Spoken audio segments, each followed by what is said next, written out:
Kota Madinah sedang pesat membangun. Suatu ketika nanti ramai orang akan meninggalkannya.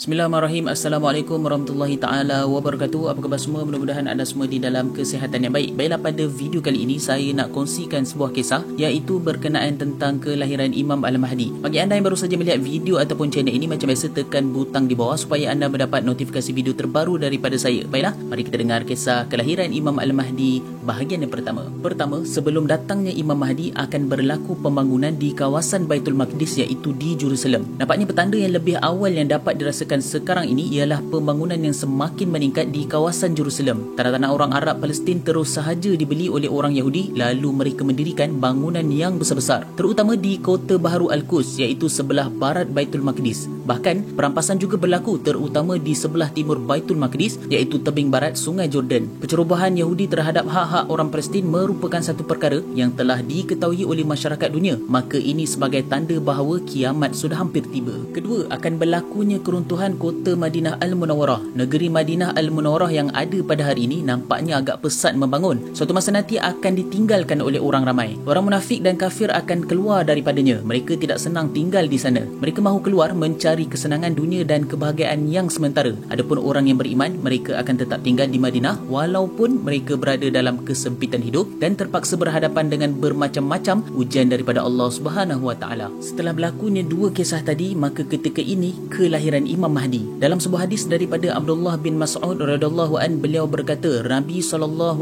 bersabda, dunia tidak akan hilang iaitu kiamat sehinggalah bangsa Arab akan dikuasai oleh seorang lelaki daripada keluargaku, iaitu keturunan Nabi SAW yang namanya sama dengan namaku. Hadis riwayat At-Tirmizi. Hadis ini menerangkan kepada kita bahawasanya dunia ini tidak akan kiamat sehinggalah bangsa Arab dan juga bangsa Ajam dikuasai oleh seorang lelaki keturunan Rasulullah, iaitu Imam Mahdi. Beliau akan melaksanakan keadilan di atas permukaan bumi ini dan akan diikuti oleh seluruh kaum muslimin. Tanda-tanda Imam Mahdi akan dibai'ah. Sebelum Imam Mahdi datang memimpin umat Islam, ada beberapa tanda yang akan muncul terlebih dahulu, iaitu pertama, munculnya sebuah bintang yang berekor di ufuk timur dan bintang ini akan kelihatan di atas langit selama 3 malam atau 7 malam berturut-turut. Kedua, gerhana bulan pada malam pertama Ramadan dan gerhana matahari pada pertengahan bulan, iaitu peristiwa yang seumpama ini belum pernah berlaku sepanjang sejarah dunia. Ketiga, pada musim haji pada tahun itu akan berlaku huru-hara sehingga terjadi bunuh-membunuh di kawasan Mina dan darah pun akan mengalir di sekitar Jamratul Aqabah, dan akan berlaku juga rampasan terhadap harta orang yang sedang melaksanakan ibadah haji ketika itu. Dan terakhir, muncul tapak tangan yang terhulur dari langit sehingga dapat disaksikan di kebanyakan tempat bersama dengan suara seruan dari langit yang berbunyi, sesungguhnya pemimpin kamu ialah Imam Al-Mahdi. Dalam satu riwayat yang lain ada disebutkan bahawa suara seruan itu menyebutkan sesungguhnya wali-wali Allah itu ialah pengikut Imam Mahdi. Maka setelah keluar semua tanda-tanda tadi, maka ketika inilah kisah perlantikan Imam Mahdi berlaku.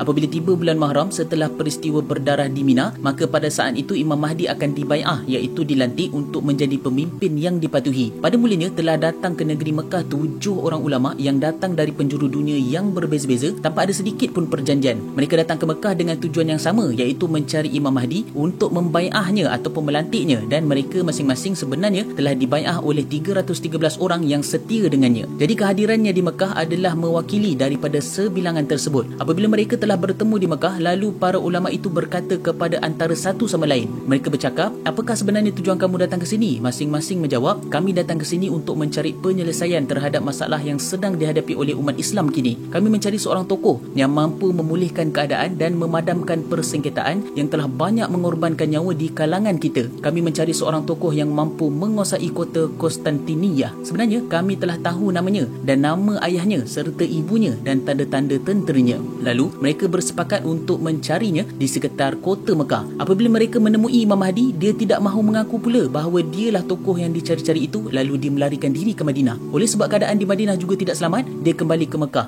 Lalu sekali lagi dia ditangkap di dalam Masjidil Haram berhampiran dengan Hajarul Aswad, lalu dikatakan kepadanya, engkau akan dibunuh seandainya engkau enggan menerima perlantikan kami. Engkau akan menanggung segala dosa kami dan dosa seluruh umat Islam yang sedang berselisih ini. Bukankah engkau tidak tahu bahawa tentera musuh sedang mulai berangkat ke arah kita? Ketika itulah dia terpaksa menerima bai'ah daripada 7 orang ulama tadi dan diikuti oleh kaum muslimin yang ada di Mekah. Bai'ah ini akan dilakukan di dalam Masjidil Haram di antara kawasan Hajarul Aswad dan makam Nabi Ibrahim. Setelah selesai dibai'ah, Imam Mahdi akan memberikan ucapannya di atas mimbar dan seterusnya beliau mendapat kepercayaan dan kecintaan daripada seluruh lapisan kaum muslimin sehingga terbentuk satu tentera yang bersedia berkorban apa sahaja yang mereka miliki. Baiklah, itu dia tadi kisah Imam Mahdi bahagian yang pertama. InsyaAllah kita akan sambung pada bahagian yang kedua di masa yang akan datang. Bagi anda di luar sana, jangan lupa untuk sebarkan video ini supaya orang lain juga mendapat manfaat yang sama, dan jangan lupa tekan butang subscribe di bawah sebagai tanda sokongan anda pada channel ini. Abu Channel, wabillahi taufiq wal hidayah. Assalamualaikum warahmatullahi taala wabarakatuh. Kita jumpa lagi.